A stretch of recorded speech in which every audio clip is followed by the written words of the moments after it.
चिंतन मंथन।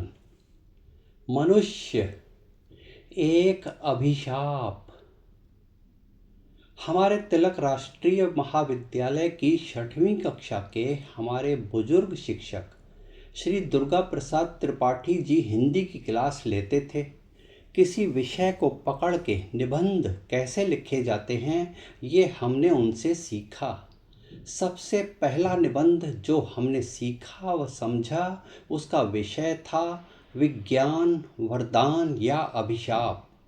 इसकी प्रस्तावना से लेकर उपसंहार तक की प्रक्रिया में पक्ष और विपक्ष में तर्क देते हुए फायदे या नुकसान का विश्लेषण करते हुए हमें वरदान या अभिशाप के निष्कर्ष पर पहुंचना होता था।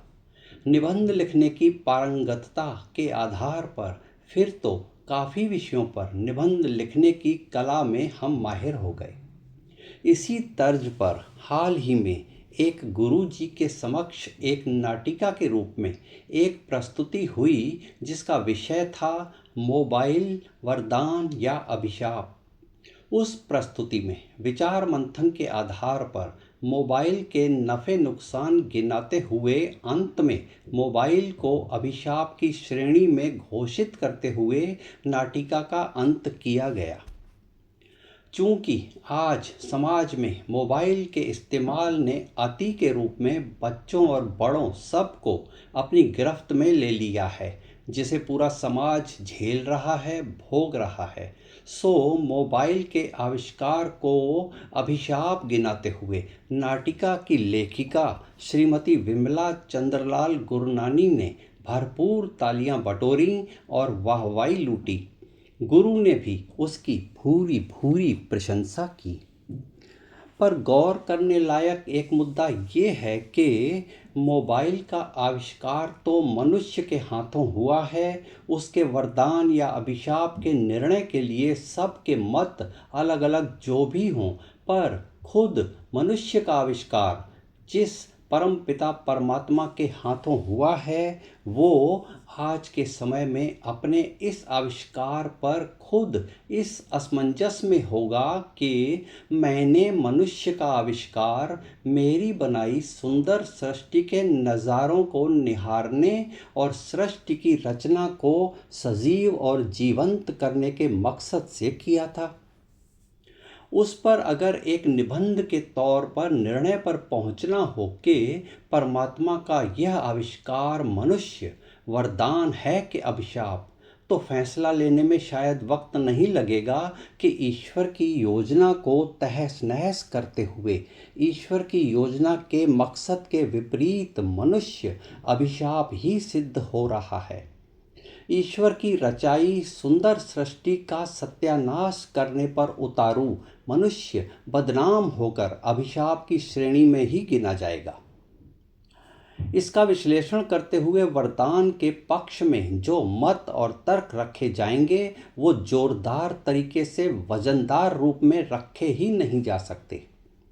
मनुष्य के चरित्र का उत्थान, नैतिकता, सभ्यता, संस्कृति, आध्यात्मिक ज्ञान, शख्सियत की श्रेष्ठता, मनुष्यता, क्या इन ईश्वरीय श्रेष्ठ गुणों को मनुष्य अपने में उतार पाया है? क्या खुद को इन श्रेष्ठ गुणों में ढाल पाया है जिसके आधार पर हम ईश्वरीय आविष्कार इस मनुष्य को वरदान की श्रेणी में रख सकें? क्या ऐसा दावा किया जा सकता है? क्या आदमजात मनुष्य को मनुष्यता के विपरीत उसकी असंख्य करतूतों की वजह से अभिशाप की श्रेणी में न रखने की कोई ठोस दलील कोई पेश कर सकता है?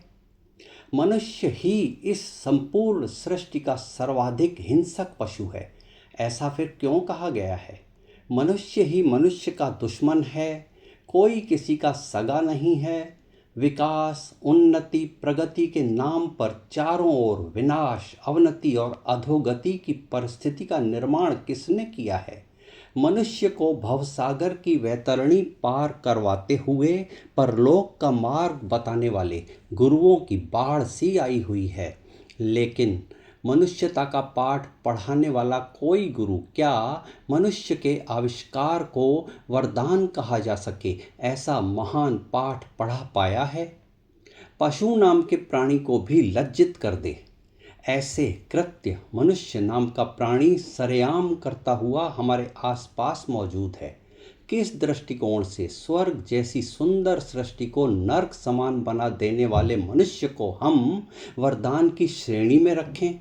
पारिवारिक और सामाजिक परंपरा को छिन्न भिन्न करते हुए रिश्तों की कब्र खोद रहा इंसान स्वयं के गले में महान होने का प्रमाण पत्र लटकाए पाखंडी होने की अति कर रहा है। सत्संग प्रवचन उपदेश सुनता हुआ मंदिर मंदिर भिखारी बना भीख मांगता मनुष्य गृहबान में झांक के तो देखे सही कि उसके किन लक्षणों के आधार पर ईश्वर की श्रेष्ठ कृति श्रेष्ठ आविष्कार के रूप में वरदान की श्रेणी में रख के परमात्मा अपने इस आविष्कार पर गौरव ले सके।